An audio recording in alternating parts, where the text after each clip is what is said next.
journal boobu dafa bind ne Macky Sall et son gouvernement peuvent être classés parmi les deuxième ou le premier mondial, deuxième mondial et premier en Afrique sur la gestion de la Covid-19. ab journal la ko bind mënoon na doon journalu Sénégal gi mënoon na doon journalu Bénin mënoon na journal feneen yàlla dafa def mu doon journalu américain gisuma lu mu ëppalee journalu keneen nag ndax day gëstu rek xool bind ñu jël loolu daal di koy yëkkati fu yeggal ko fu mu yeggul léegi su dee yow journal bindoon na septembre 2000 ne yaa gën a baax les résultats ñu ñëw tey juillet 2021 fu ñu natt nga nekk fa ci ndatte wala nga nekk fa ci ndaar yi li may wax dama koy firndeel ak ay statistiques yoo xam ne yu ñu liggéey la te lii moom laa bëggoon projeté ministère mënu koy weddi virgule ci li may wax fii su ko bëggee weddi it mun nañu def débat public ci li may wax nii parce que ay chiffres la yoo xam ne chiffre officiel la du chiffre Ousmane Sonko inventé wu ma ko chiffre officiel la yoo xam ne statistique mondiale mi ngi ci waaye statistique par pays mi ngi ci statistique par zone mi ngi ci boo jëlee zone bi ñu bokk ñun muy zone u CEDEAO ñun CEDEAO la ñu bokk CEDEAO fukki réew ak juróom la fukki réew ak juróom soo defee statistique u CEDEAO yi ma jox leen statistique yi li mu joxe ci lu gaaw a gaaw boo jëlee premier point bi ñu wax ko taux de test par rapport à la population par pays mooy soo jëlee réew mu nekk nu mu toll ñaata nit dafay dund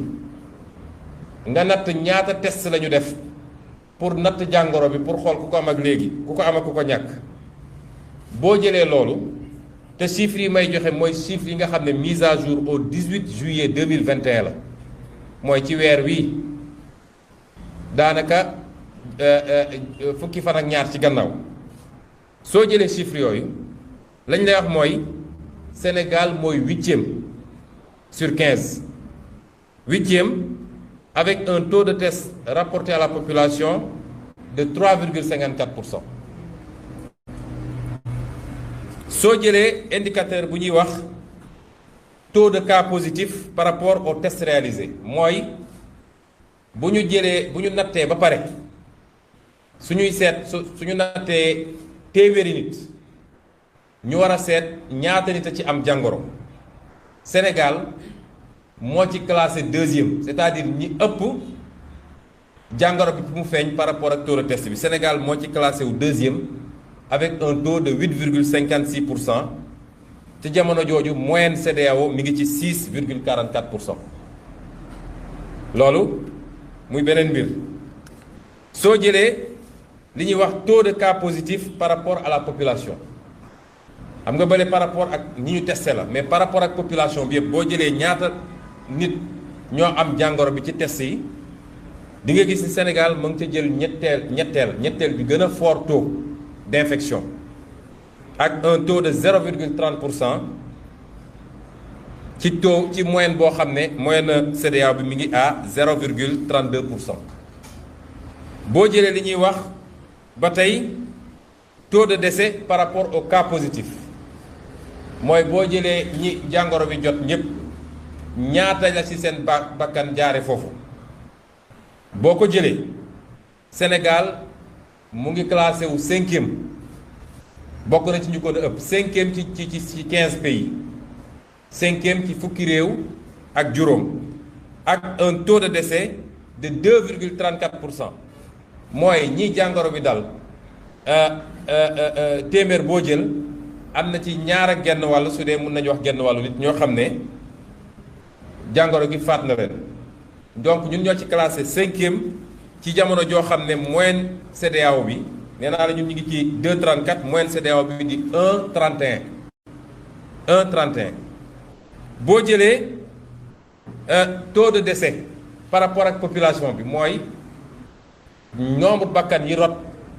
ci Covid bi nga natt kook population générale bi ñun 16 millions lañu boobu boo ko jëlee Sénégal moo jël premier mooy ñoo ci ëppale ñëpp avec un taux de décès de 0,0071%, alors que moyenne CEDEAO bi mi ngi 0,0016%. boo jëlee taux de cas sous traitement par rapport au cas positif mooy ñi nga xam ne bu ñu leen nattee ba pare ba gis ni ñii dal na leen ñii nga xam ne ñi ngi leen di faj par rapport ak ñi am cas positif, Sénégal it 4e la ci placé wu avec 14,52% de taux de traitement de cas sous traitement, alors que moyenne bi mi ngi à 4,51%. yeneen ak yeneen ak yeneen, parce que damay bañ statistiques yi guddal mbir mi trop, mais li ma bëggoon firndeel foofu rek mooy li ñuy wax sénégalais yi amut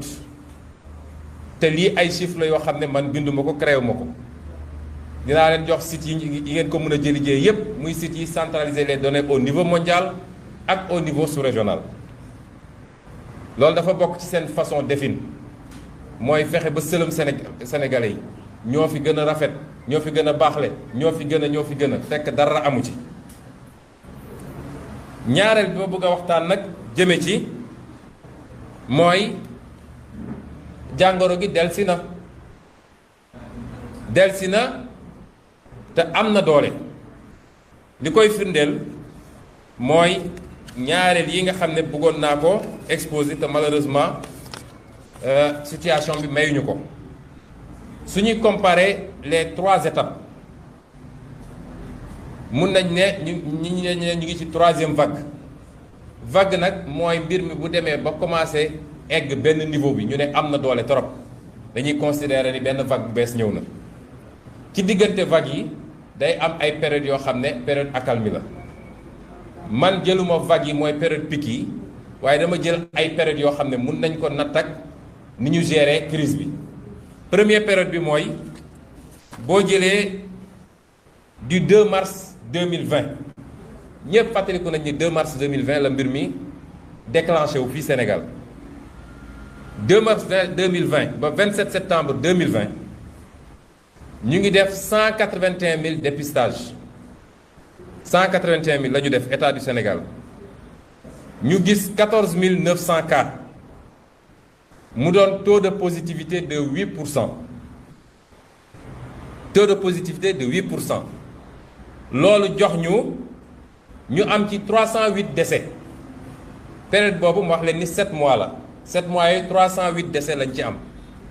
loolu day joxe taux de létalité mooy ñi nga xam ne seen bakkan faatu na ci par rapport ak ñi mbir mi daloon day joxe taux boo xam ne 2% la 2%. ñu dellu si ci 2e période bi nga xam ne mën nañ ne door na ci 25 mi ngi doore ci 28 septembre 2020 dem ba 26 avril bii passé période boobu boo ko jëlee juróom ñetti weer la 8 mois ñu def ci 304 000 tests li muy wane mooy presque doublé nañu niveau test yi 304 000 tests yooyu joxe 25 000 cas fële dama ne woon 14 000 cas la fii ñu ngi 25 000 cas 25 000 cas yooyu day joxe moom it taux de positivité de 8%. ñu am en moyenne 31 cas graves par jour première période bi ñu ngi amoon 30 cas graves par jour loolu joxe 796 décès mooy 796 bakkan rot na ci li ñu am ci ay statistiques yu wóor nit ñi corona bi moo leen rey. parce que mbirum corona dinaa ci dellu si wax ji bëri na ci nee nañu bëri na ñoo xam ne ñu ngi ciy dee te demuñu ci hôpitaux yi mais xam nga loolu du loo mën a prouver. li nga mën a prouver mooy li ñu la jox ci statistique nga xam ne ministère de la santé moo koy joxe bés bu ne la ca des njort lañ ciy mën a am parce que boo gisee yenn mandarga yi mun nga am njort buñ la nee it ñi ngi doon suul en moyenne nangami nit par jour waaye fan yi yokku na ba doublé na mun nga am njort ni ku dem corona bi la waaye amul kenn ku ko mën a wax avec exactitude parce que ku demul hôpital ñu dépisté la kenn amul sañ-sañ ne obligatoirement lii la waaye mën nañ ci am njort loolu nag 796 cas décès yooyu dafa joxe benn taux de positivité de 3%. Donc 3% la woon fële 3% la fii it nga ñëw nag période bii ñu nekk nga xam ne ñun ñu ngi ko dooree 27 avril 2021 ba bés bii ñu nekk période bii nga xam ne dafa méngoog variant delta bi ñu ne dafa xaw a ay gaaf wala dafa xaw a gën a soxor période boobu ba bi ñuy arrêté suñuy statistique ñun ñeenti fan ci gannaaw muy le 24 juillet 150 000 tests 150 000 tests la ñu defoon 150 000 tests ci ñeenti weer donc boo ko bëggoon natt ak période bu jiitu nga xam ne 8 mois la woon da ngay multiplier 150 000 par 2 da lay jox 300 000 tests bu leen fàtte ni 300 000 tests la ñu amoon ci période boobu donc ñu ngi ci même tendance bi 300 000 tests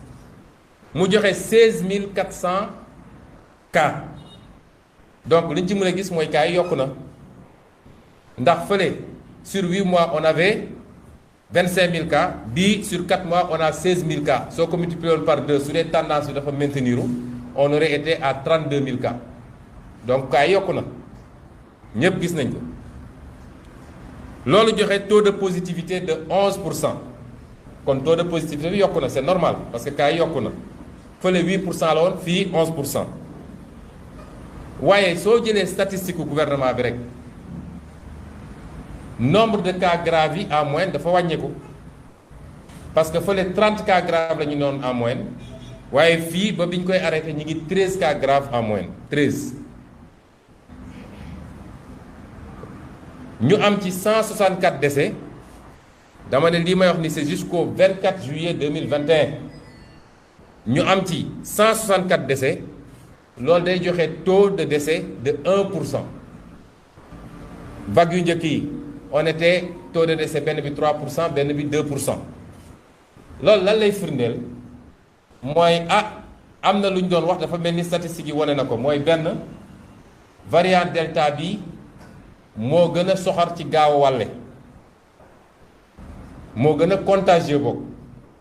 loolu statistiques yi wane na ko parce que contagion bi moo ëpp. ñaareel bi mooy dafa mel ni ci li génn ci statistiques yi li mu rey moo gën a néew li amoon ci deuxième vague bi ak ci première vague bi lii ay constat la lan lañ ci mën a dégg nag lañ ci mën a dégg mooy la situation est très grave parce que benn bakkan bu rot rek c'est très grave waxuma laa nag suñu nee bés bu nekk nangami sénégalais faatu nañu te mu mun a am ay pic yoo xam ne sànq rek may ñëw laa jot statistique aujourd'hui tey jii ñu ngi à 1200 et quelques cas pour 15 décès ça veut dire que remonté na parce que ñu ngi amoon pic bi le 18 juillet 2020 la ñu amoon pic bi avec 1722 cas mais fan yii yëpp wàccoon na ba tourner autour de 600 cas tey mu yéegaat à 1200 cas ñu wax ñu 15 décès c'est vrai que nombre de tests yi day varier parce que temps yëpp ay 2000 et quelques tests lañu doon def tey 4000 tests la ñu def loolu tam am na jàngat yu ñu ci war a jël waaye ak loo ci munti dégg rek li ma bëgg a wax sénégalais yi mooy situation bi garaaw na buñ ko xeeb te du feebar bu ndaw ñi mu dal dëgg te ñu mucc ci am na ñoo xam ne asymptomatique lañu am na xam ne jotu leen sonal waaye ñi mu sonal dëgg koo ci waxtaanal dina la wax ni mbir mi métti na lool kon buñ ko sàggane moo tax may woo sénégalais yi pour ñu fagaru parce que fagaru moo gën fàggandiku waaye balaa ñuy egg ci loolu il faut ñu situer responsabilité yi parce que loolu dafa am solo bu ngeen fàttalikoo 18 mois ci gannaaw bi mbir mi takkarnaase ñu ne virus bi dugg na Sénégal ñu commencé wax ni am na ñeenti cas juróomi cas la ñu jaxase réew mi yépp ba benn sénégalais ñemetul noyyi ne on est en guerre loolu la ñu waxoon terme yu garaaw la ñu utilisé woon on est en guerre mooy dafa am noon bu ñu song mu mel ni ku yor ay armes ay ngànnaay ay missile ak yooyu jóge bitim réew ñëw songuñu ne sénégalais yi kenn waratul nooyi ci réew mi parce que dañu nekk en guerre moom mi jiite réew mi woote ñépp jàpp ni comme sénégalais yi egg nañ foofu ci ni ñu gisee mbir mi ku demul uyu ji sax boo moytul ñu jàppee la noonu ba tax sénégalais yépp uyu ji man mii de uyu ji woon naa ñu dem uyu ji ba ñu demee man bu ma fa génnee li ma wax sénégalais yépp laa bëgg ma fàttali leen ko parce que dañoo gaaw a fàtte lu ñu weesu rek wees nañ ko ba ñu demee wuy ji ba génn sama baat ca kaw te defe naa xawoon naa ci wéet ci ñi fa demoon neewoon naa d'accorduma ak ni ñu bëgg a gérer mbir mi d'accorduma ak ni ñu bëgg a gérer mbir mi ba ca njëkk mooy d'accorduma ak xaalis bi ñu bëgg a génne ma jàppoon ni am na lu waroon jiitu loolu ci ay càmbar ba xam lan mooy nécessité bi ak lan mooy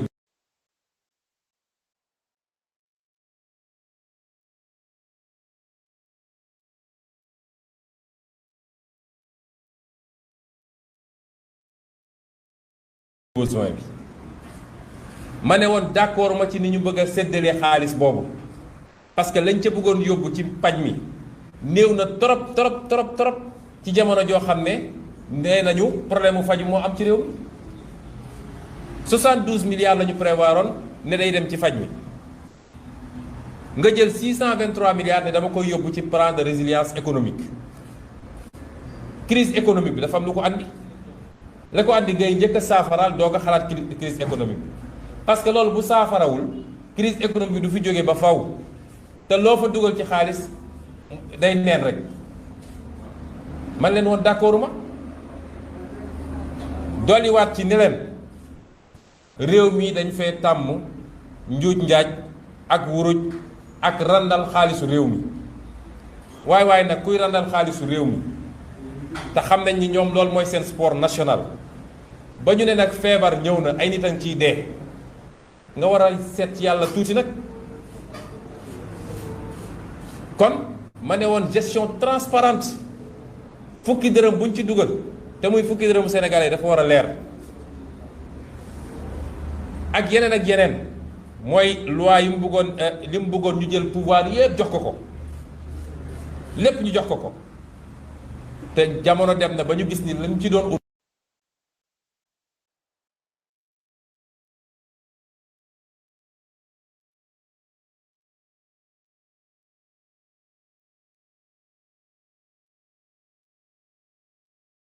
de personnes par jour taxul président yi réew yooyu ne jox leen ma tous les pouvoirs institutions yi dañoo continuer dox assemblée di dox sénat di dox présidence de la République di dox lu ñuy def dañ koy yóbbu à l'assemblée gars yi débattre ko waaye xawoon nañ ci wet ci jamono jooju loo ci gis tey benn fii surfacturé nañ fi kii c'est 1000 milliards du caaxaan de kon loolu histoire dox na ba wane ni liñ leen waxoon yépp te xam ñi ñu yaakaaroon moo tax ñu wax ko loolu am na tey fan la 1000 milliards yi dugg dinañ ci dellu si tey jii moom ñemeetul jël responsabilité am wax ak sénégalais ci mbir mi parce que sénégalais yépp xam nañ ni moom mooy responsable mbir mi réew nag bu tollee foofu mooy ki koy jiiteetu ko